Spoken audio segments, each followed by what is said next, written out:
এই গত কয়েকদিনে বৃষ্টিতে রাস্তাঘাটগুলা জায়গায় জায়গায় ভেঙে গেছে।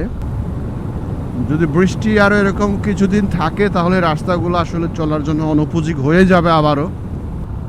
মোটরসাইকেল এই কারণে এখনও আরামসে যাওয়া যাচ্ছে, কিন্তু এছাড়া মোটরসাইকেল ছাড়া যে সমস্ত ভেহিকেল, 4 চাকার যে ভেহিকেলগুলো আছে বা সিএনজি অটো, তাদের জন্য অনেকটা কষ্ট হয়ে যাবে।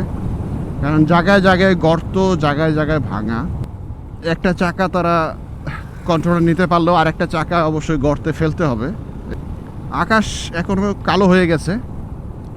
আমি যখন ময়মনসিংহ থেকে বের হয়ে আসি তখন আকাশটা যথেষ্ট পরিষ্কার ছিল। এইখানে এসে দেখতেছি আকাশটা চারিদিক থেকে মেঘাচ্ছন্ন হয়ে গেছে। জানি না কত দূর যাওয়া যাবে। এখনও রেইনকোট গায়ে জড়ায় নাই। এই রাস্তা তো আগেই ভেঙে গেছিল। ইট দিয়ে কোনো রকম সুরকি মুরকি ফেলে সোলিং করে রেখেছে। আসলে এখানে ভাঙার কারণটা হলো এই দুই পাশে ফিশারিজ, পানি থাকে সারা বছরই, আর এই পানির কারণে রাস্তাঘাটগুলো আসলে ভেজা থাকে। এই হলো অবস্থা। এই ভাঙাচোরাগুলা কিন্তু এই যে কি বলবো, আমাদের ময়মনসিংহ ডিস্ট্রিক্টের অন্তর্ভুক্ত যে সমস্ত সড়কগুলো রয়েছে এখানেই। যখনই জামালপুরের অংশ যাব সেখানকার রাস্তাঘাটগুলো কিন্তু যথেষ্ট ভালো। এখন প্রশ্ন হইতে পারে যে জামালপুরের রাস্তাগুলো কি, মানে এখন প্রশ্ন আসতে পারে যে বৃষ্টি কি শুধুমাত্র এই ময়মনসিংহের রাস্তাগুলোকে দেখে দেখে ভেঙেছে?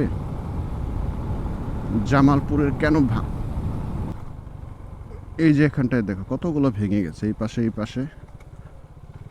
আর একটু ভাঙলে পরে আর যাওয়াটা মুশকিল হয়ে যাবে।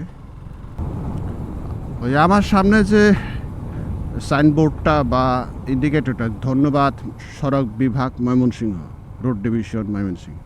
এখন এখান থেকে কিন্তু জামালপুর আরম্ভ হয়ে গেছে, জামালপুর সদর উপজেলা। এই যে এটা স্বাগতম। রাস্তার অবস্থা দেখেন আপনারাই। এখন বিষয়টা আপনারাই বলুন, বৃষ্টি তো ভাই সব জায়গাতেই হয়, জামালপুরেও হয়, ময়মনসিংহে হয়, সারা বাংলাদেশে হচ্ছে। এখন এই জামালপুরের রাস্তাঘাটগুলো এত সুন্দর আছে, কিন্তু এই ময়মনসিংহের রাস্তাঘাটগুলো ভাঙলো কেন? এখন বৃষ্টির সাথে ময়মনসিংহের রোড ঘাটের কি কোনো শত্রুতা আছে কিনা? যারা দুই পাশে রাস্তার কাজ করে এবং যারা করান, এই দুইটা পার্টির মধ্যেই কিন্তু আছে। কেউ খায় বেশি, কেউ খায় কম, এই তো। এর বেশি আর বলতে চায় না,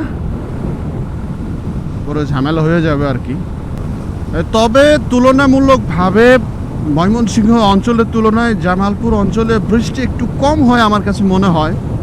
কারণ বিগত 4 বছরেরও বেশি সময় ধরে আমি এই জামালপুরের ইসলামপুরের এলাকায় কাজ করতেছি, থাকতেছি। সো ফ্রেন্ডস, আজকের মতো আমার এই পথের পেছালে এখানেই শেষ করব। আবারও দেখা হবে, কথা হবে পরবর্তী কোনো পথের পেছালিতে, পরবর্তী কোনো বিষয় নিয়ে। সে পর্যন্ত সুস্থ থাকবেন, নিরাপদে থাকবেন। টাটা।